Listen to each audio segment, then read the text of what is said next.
Ya, Presiden Prabowo Subianto telah meresmikan operasional dan pembangunan 55 pembangkit listrik energi terbarukan di 15 provinsi, di mana proyek pembangkit listrik EBT di 15 provinsi tersebut memiliki kapasitas 379,7 megawatt dengan nilai investasi mencapai 25 triliun rupiah.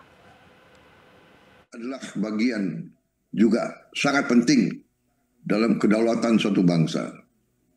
Kita bersyukur bahwa kita memiliki sumber-sumber energi yang juga luar biasa. Sumber-sumber energi yang terbarukan ada di kita. Tinggal kita mengelola dengan baik. Dan hari ini bukti kemampuan bangsa Indonesia untuk menuju swasembada energi yang sangat menentukan bagi masa depan kita. Hari ini kita resmikan dan mulai pembangunan 55 pembangkit energi baru dan terbarukan. Demikian pernyataan Presiden Prabowo Subianto terkait tekad Indonesia untuk mengoptimalkan potensi energi terbarukan di tanah air agar bisa segera mencapai swasembada energi dan mandiri. Presiden juga menyatakan transisi energi tidak hanya berorientasi pada ketahanan energi nasional, namun juga pada efisiensi biaya, keberlanjutan lingkungan, dan pemerataan kesejahteraan rakyat. Adapun proyek pembangkit listrik EBT di 15 provinsi tersebut memiliki kapasitas 379,7 megawatt yang akan dibagi dalam 3 tahap. Sedangkan investasi pembangunan dan pengoperasian pembangkit listrik EBT tersebut mencapai 25 triliun rupiah. Sementara itu, peresmian pembangkit energi terbarukan ini sekaligus menandai komitmen pemerintah untuk mempercepat transisi energi nasional dan mencapai target net zero emission pada tahun 2060. Langkah ini juga menunjukkan komitmen Indonesia untuk berdiri di atas kaki sendiri dalam mengelola energi secara efisien dan berdaulat demi kemakmuran rakyat. Jakarta, Tim Liputan IDX Channel.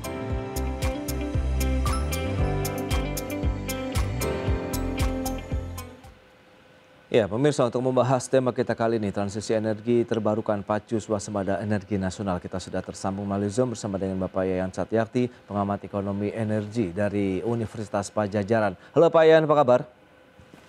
Kabar baik. Baik, terima kasih atas waktu yang disempatkan. Kemudian ada juga Ibu Tri Mumpuni Iskandar, beliau adalah Ketua Dewan Pakar Masyarakat Energi Terbarukan Indonesia METI. Halo Ibu Tri, apa kabar? Sehat Mas, terima kasih. Baik, terima kasih juga atas waktu yang disempatkan. Dan sebelum membahas lebih jauh, review terlebih dahulu dari Pak Yayan ya, terkait dengan perkembangan pembangkit listrik dari energi terbarukan di Indonesia hingga saat ini. Secara umum begitu di Indonesia sudah sampai tahap yang mana nih Pak Yayan? Silakan. Oke, terima kasih. Nah, jika kita lihat ya, ini berdasarkan pada data statistik PLN ini yang belum diaudit, yaitu total dari khususnya teknologi pembangkit kita yang bersifat brown teknologi, misalkan seperti PLTU, PLTG, dan lain-lain, itu di kisaran sekitar 55,98% atau di 42 gigawatt. Nah, kemudian untuk teknologi terbarukan ya, di sini ini kurang lebih sekitar 4,32 gigawatt atau sekitar 5,69%. Oke. Nah, kita lihat juga bahwa komposisinya ini, bahwa PLN itu menyediakan listrik itu di sekitar 61,67%, sementara sisanya misalkan seperti IPP itu di 36,17%. Nah, kalau misalkan kita lihat berdasarkan pada data terakhir dari hasil inaugurasi dari Pak Prabowo ya, yaitu dengan adanya tambahan misalkan seperti pembangkit listrik tenaga panas bumi, yaitu kurang lebih di kisaran tadi ya, yang asalnya itu 579 ditambah dengan 84 itu jadi sekitar 662 atau 0, sekian 6 gigawatt ya. Jadi ada kenaikan sekitar 0,147%. Jadi saya kira kalau kita lihat angkanya ya, walaupun memang relatif kecil ya, tetapi ini cukup signifikan dengan menambahnya share khususnya untuk energi baru dan terbarukan di Indonesia. Baik. Oke, Pak ya. Nah, Meti sendiri melihat bagaimana? Apakah pencapaian saat ini sudah sesuai dengan harapan? Dalam artian memang kita terus mengejar upaya bagaimana pengembangan dan pembangunan juga untuk pembangkit listrik dari energi terbarukan, Ibu Tri. Jadi begini ya Mas, ini saya punya dua topi.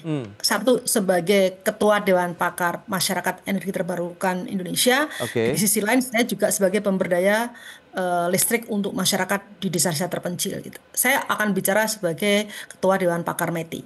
Itu melihat bahwa perkembangan EBT, energi terbarukan itu memang menunjukkan peningkatan dalam struktur penyebarannya ya. Berdasarkan RUPTL PLN itu kalau 2025 sampai 2034 total rencana pembangunan pembangkit itu sudah mencapai 69.512 megawatt dengan 42.569 megawatt itu diantaranya berasal dari energi baru dan terbarukan ya. Baru dan terbarukan ya. Dari angka ini 10.256 megawatt itu didukung oleh sistem penyimpanan energi atau sering disebut sebagai energy storage system. Nah, Juni 2025 kapasitas terpasang untuk EBT itu mencapai sekitar 14,5 gigawatt dari atau 16,5% lah dari total kapasitas nasional gitu.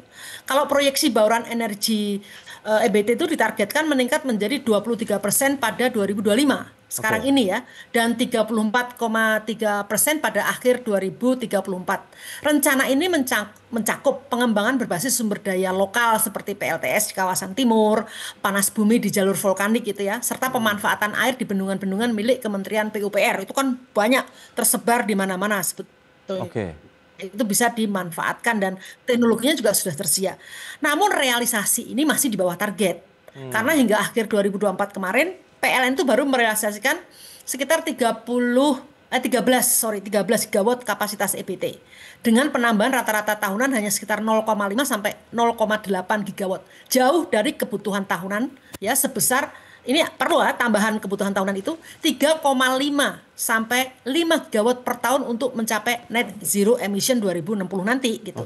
Jadi diperlukan percepatan 5 sampai 11 kali lipat pembangunan EBT dari tren sebelumnya.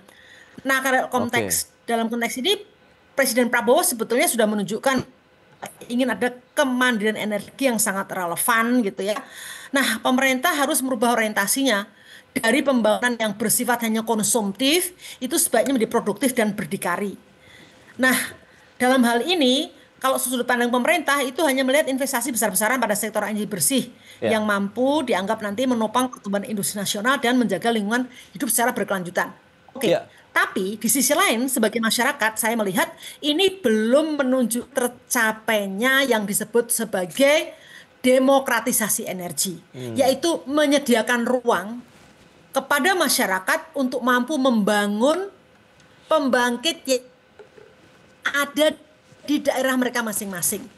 Sebetulnya ini bisa bermata dua. Di satu sisi renewable energy bisa berkembang dengan baik, di sisi lain menciptakan lapangan pekerjaan bagi anak-anak sarjana yang lulus untuk bisa berada di daerah terpencil yang banyak sumber daya lokal yang bisa dibangkitkan. Nah, untuk kegiatan ini nampaknya kami masih jalan sendiri. Artinya ada program Panergi itu jumlahnya sangat sedikit karena memang dukungan pemerintah belum terlihat. Padahal ini sudah dimulai dari 2015. Harapan saya kalau mau benar-benar ya renewable energy tetapi juga menciptakan lapangan pekerjaan dan membuat yang namanya demokratisasi energi, memberikan ruang masyarakat untuk menyediakan energi sendiri secara berkelanjutan. Terima kasih. Baik.